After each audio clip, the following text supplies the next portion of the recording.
Subscribe channel Truth.id dan aktifkan lonceng notifikasi untuk mendapatkan informasi seputar live streaming dan video khotbah terbaru.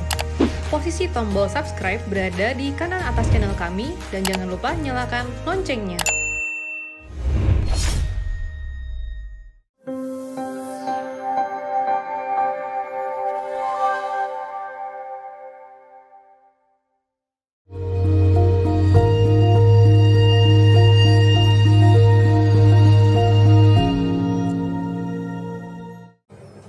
Shalom saudara, episode 251.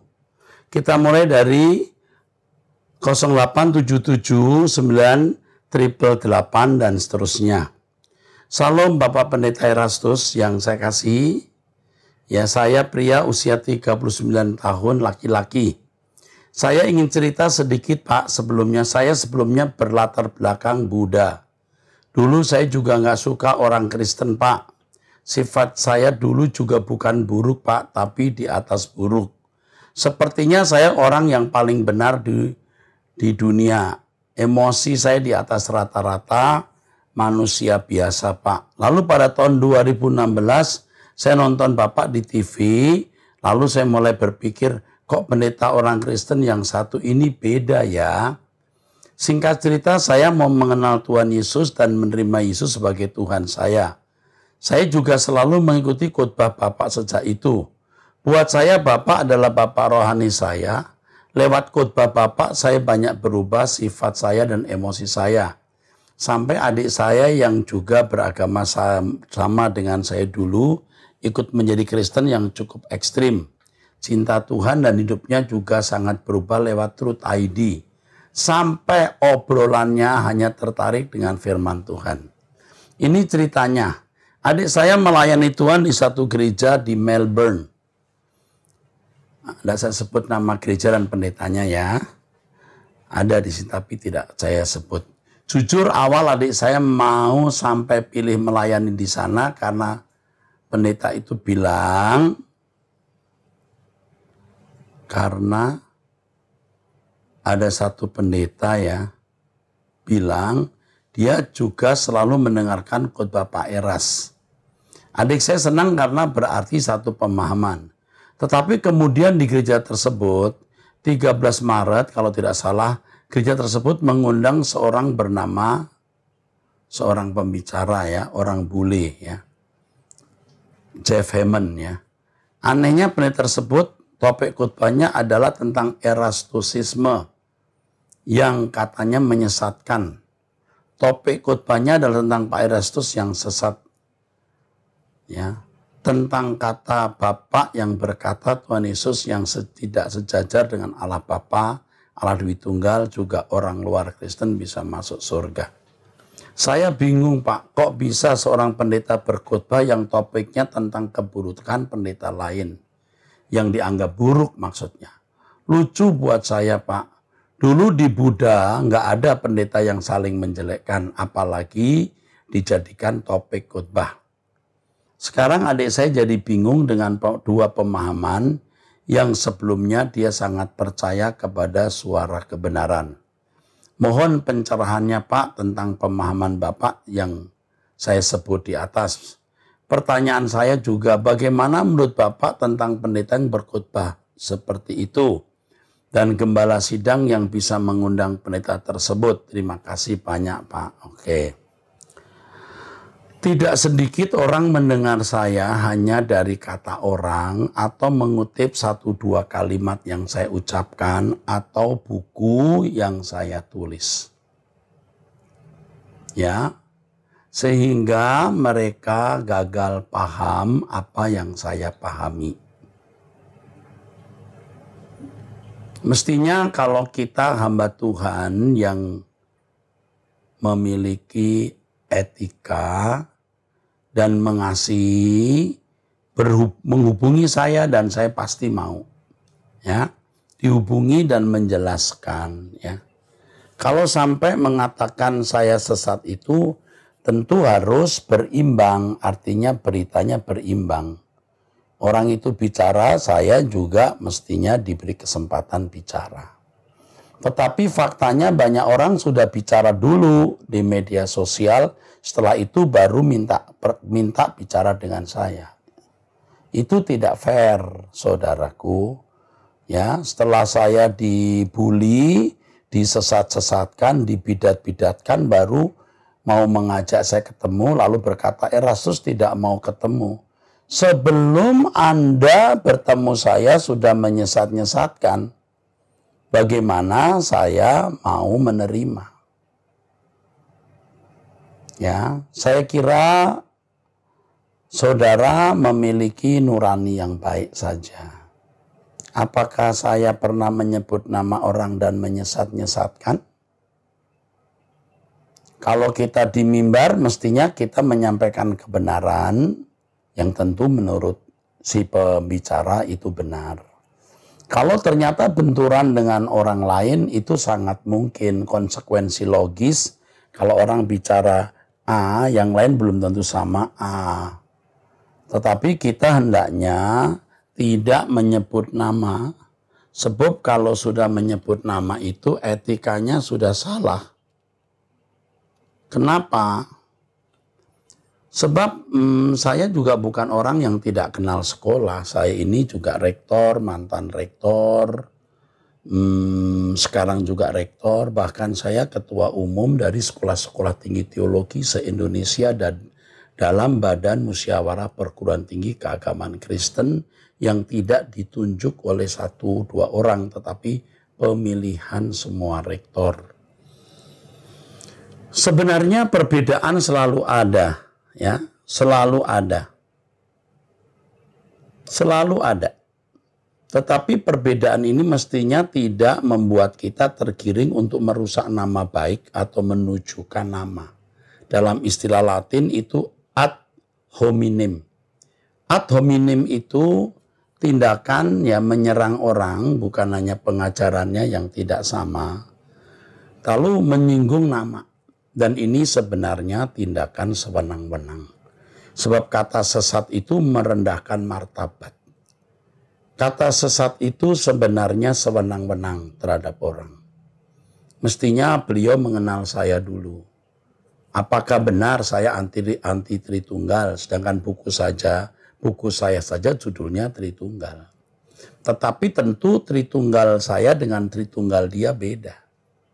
Kalau hanya ketidaksejajaran antara bapak dan anak, Tertullianus yang menemukan kata Tritunggal sendiri juga tidak setuju kesejajaran itu.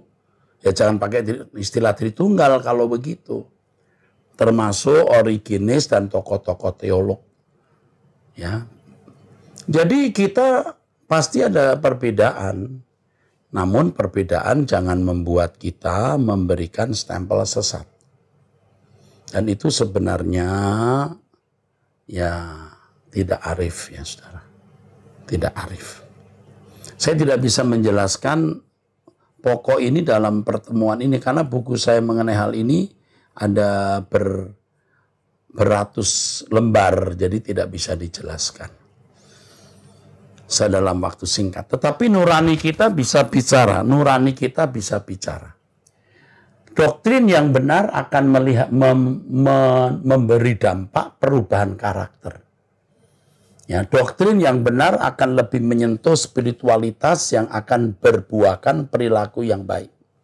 Tapi doktrin yang tidak benar itu lebih menyentuh intelektual. Dan kita melihat Eropa selama ratusan tahun bahkan ribuan tahun mengalami kemerosotan dan sekarang bangkrut. Kenapa? Ya karena doktrinnya salah. Walaupun doktrin itu diakui. Ya. Konsep Tritunggal mereka seperti konsep Tritunggal pada umumnya yang menganggap Allah Bapa dan Yesus itu sejajar. Dan itu memang keputusan konsili tahun 325 Masehi. Kita jangan diberhalakan oleh doktrin, disandera oleh doktrin maksud saya. Alkitab itu otoritas tertinggi, kita tidak boleh mensakralkan doktrin. Ya. Sayang sekali beliau ini termasuk hamba Tuhan yang senior. Dan saya benar-benar menaruh respek dan hormat kepada beliau yang lebih tua dari saya dan yang sudah dipakai Tuhan sebelum saya menjadi seperti hari ini. Tetapi ya saya sendiri juga heran mengapa beliau yang mestinya lebih senior ya bisa melakukan tindakan seperti itu sama seperti banyak orang atau beberapa orang di media sosial. Dan sekarang jawaban saya ya nurani Bapak Ibu, saudara-saudara sekalian yang menilai. Ya, saya kira itu. Saya tertarik dengan saudara ini, Bapak Jimmy, umur 39 tahun, Jimmy. So, nanti nomor telepon ini akan saya catat, staf saya akan menghubungi, lalu bisa memberikan penjelasan secara rinci. Ya, jadi siap, Jimmy akan dihubungi oleh staf kami untuk dijelaskan secara rinci. Ya, sekali lagi kita tidak memperbesar masalah ini. Kita tidak boleh juga melecehkan, merendahkan Bapak Jeff Hammond, beliau seorang hamba Tuhan.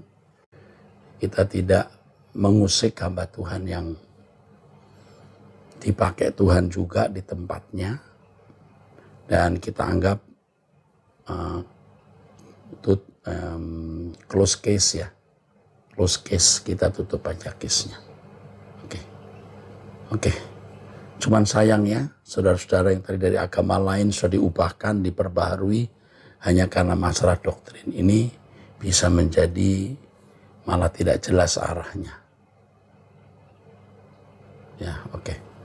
Saya teruskan 08 13 3188 dan seterusnya. Selamat siang Pak Eras, ini ditulisnya siang ini ya. Ini pertanyaan saya yang kesekian kalinya. Saya pria usia 37 tahun, Jemaat GSKI Betaning Inden Surabaya. GSKI Betaning Inden Surabaya. Ada yang menggelitik saya saat mendengar khotbah audio Pak Eras tentang akhir zaman pada subbahasan penghakiman.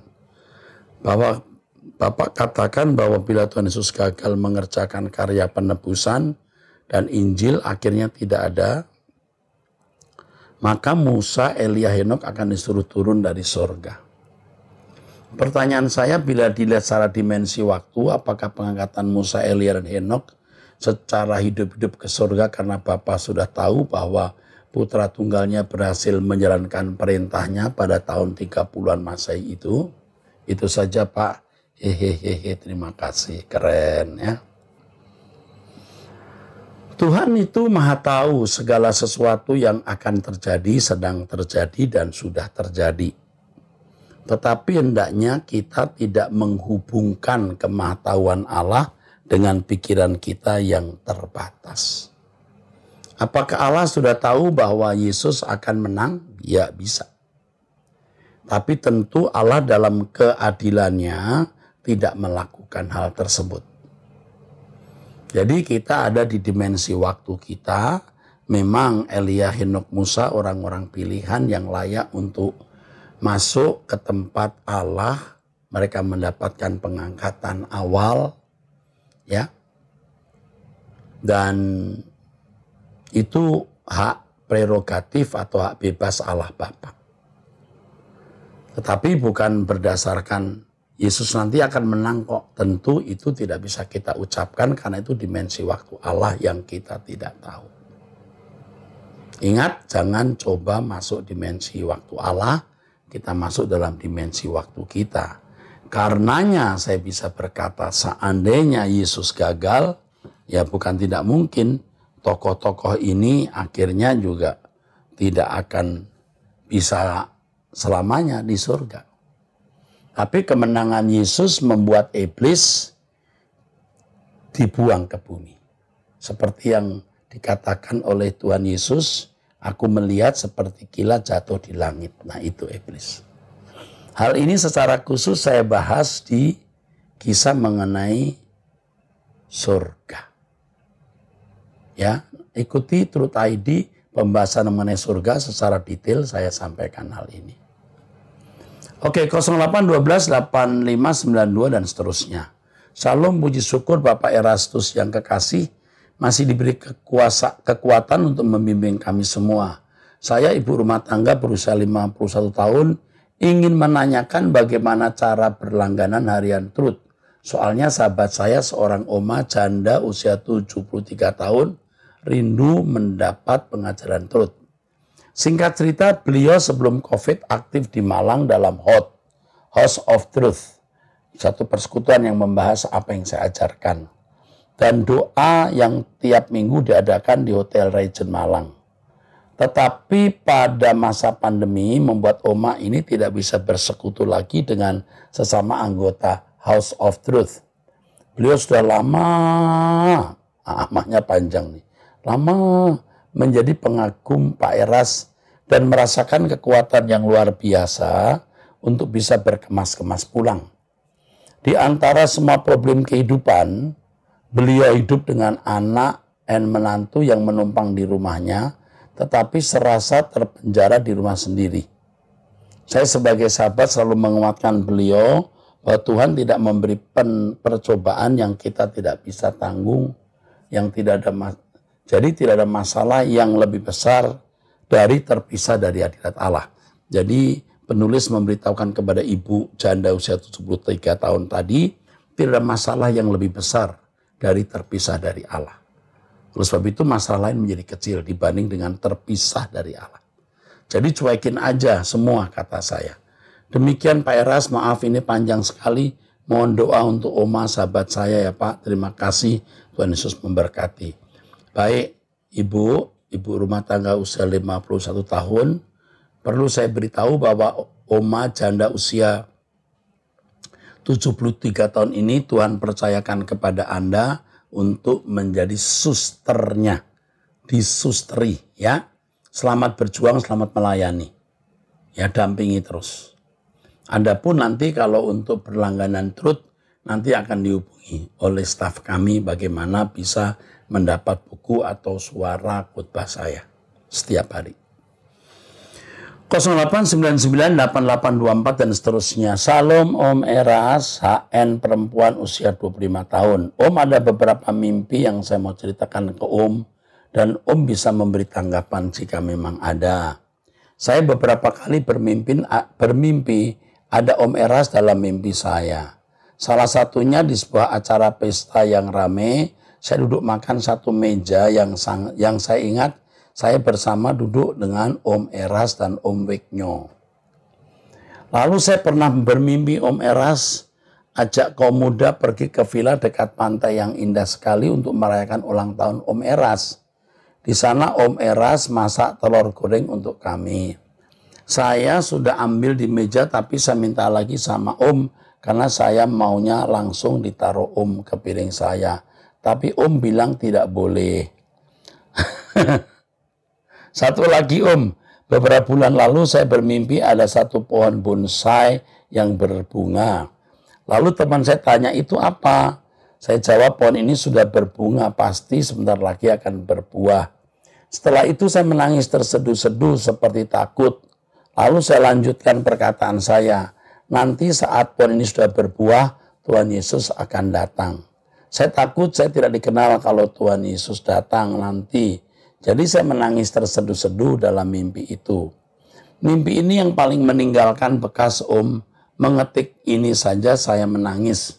Sekian Om, apa arti di balik mimpi itu ya Om? Terima kasih. Oke.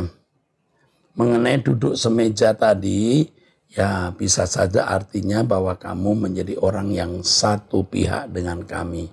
Satu sekutu. Ya. Lalu mengenai telur tadi, kau minta tambah dari tangan saya tidak boleh ya. Tapi Om bilang tidak boleh. Kenapa? Kamu tidak bisa berhubungan langsung dengan saya. Karena ini COVID dan kamu ini perempuan atau laki ya. Kamu perempuan. Biasanya Om Eras kalau ada wanita yang butuh butuh konseling, Om Eras serahkan kepada ibu-ibu juga, ya wanita mengkonseling wanita. Oke. Lalu mengenai pohon ini sudah, nanti saat pohon ini berbuah Tuhan Yesus datang. Oh ya, maksudnya memang ada waktu di mana sudah masak dunia ini, sudah matang, Tuhan Yesus akan datang kembali. Tapi kamu tidak perlu menangis tersuduh-suduh sampai hanyut dalam duka cita. Yang penting kamu bertobat. Yuk, bertobat diubahkan. Sehingga kamu dan aku tidak takut menghadap Kristus, ya. Begitu sayang, ya. Tuhan memberkati kamu sayang, ya. Amin. 08152293 dan seterusnya.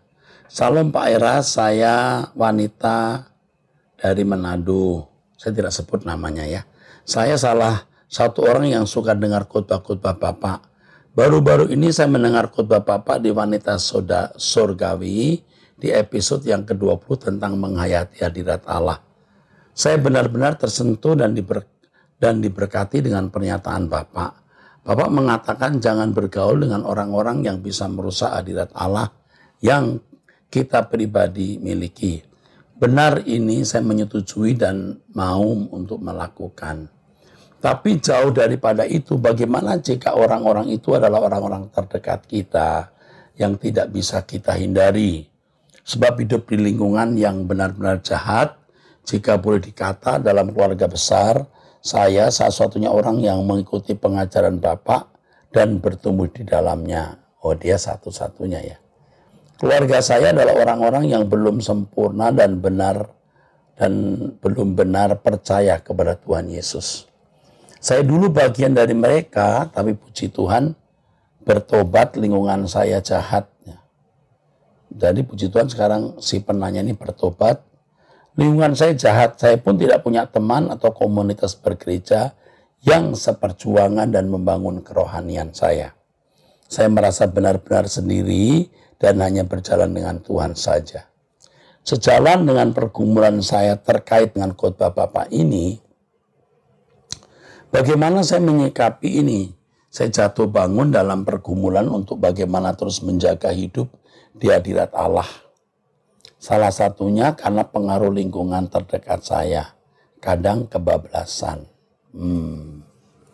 Yang pertama, bergaul di sini adalah persahabatan yang bisa mempengaruhi kehidupan saudara. Bergaul dengan pertemanan secara terbatas tentu tidak salah. Apalagi kita hidup di tengah-tengah masyarakat, di tengah-tengah keluarga besar, bergaul tetapi tidak sampai pada level bersahabat sehingga ada transfer spirit, ada pengaruh mempengaruhi. Kita tidak boleh menjauhi pergaulan dalam arti kita menganggap pertemuan dengan mereka itu sebuah kejahatan. Menjadi suatu kejahatan kalau kita menginput, kita menerima pengaruh buruk dan jahat dari mereka. Kita tetap bergaul dan di situ kita memberikan berkat, kita mengimpartasi berkat. Kita membagi pengaruh yang baik atas mereka. Jadi yang saya maksud bergaul itu ketika kita sampai tingkat persahabatan dan bisa mendapat ketularan terimpartasi roh yang tidak tepat. Itu maksudnya. Ya, selamat berjuang untuk jadi berkat di tengah-tengah gelapnya pergaulan. Miliki integritas, ikuti terus Truth ID, dan jangan takut menjadi orang yang sepertinya kita ditinggal, ya, sepertinya kita dilupakan, sepertinya kita bahkan direndahkan. Jangan takut, hidup ini tidak lama. Puji Tuhan. 08134223 dan seterusnya. Salam Pak Pendeta Erastus, saya sangat diberkati dengan khotbah-khotbah Bapak yang saya ikuti selama ini. Bapak Era, suami saya terkena kanker, kanker stadium lanjut. Sudah melakukan kemoterapi dan kami juga sering berdoa sharing dengan hamba Tuhan. Beberapa waktu lalu ada hamba Tuhan yang kami datangi yang diurapi Tuhan dan memberi karunia penyembuhan berdasarkan kesaksian-kesaksian yang ada. Dia mendoakan kami dan menyampaikan untuk sungguh-sungguh beriman dan percaya sungguh-sungguh bahwa Tuhan Yesus sanggup menyembuhkan suami saya melalui tangan secara langsung sehingga terjadi mujizat. Dan pendeta tersebut menyampaikan untuk kami tidak perlu lagi melakukan pengobatan secara medis. Kalau kami melakukan itu berarti kami meragukan Tuhan atau mendua hati dan menyakiti Tuhan. Saya mau tanyakan, apa salah kalau kami melakukan terapi kemo lagi karena memang sudah dijadwalkan dari dokter. Dan juga suami saya masih merasakan kesakitan dan belum terlihat perubahan dari penyakitnya. Saya takut tindakan saya tersebut untuk pergi kemo menyakiti Tuhan. Saya bingung, Pak Pendeta. Secara pribadi saya percaya akan kuasa Tuhan. Bagaimana tanggapan Pak Pendeta? Thanks Pak Eras. Tuhan memberkati. Kita percaya mujizat. Tetapi kita tidak bisa mengatur Allah membuat mujizat atas hidup kita. Saya percaya mujizat diadakan untuk perubahan. Tetapi perlu ada satu latar belakang yang jelas.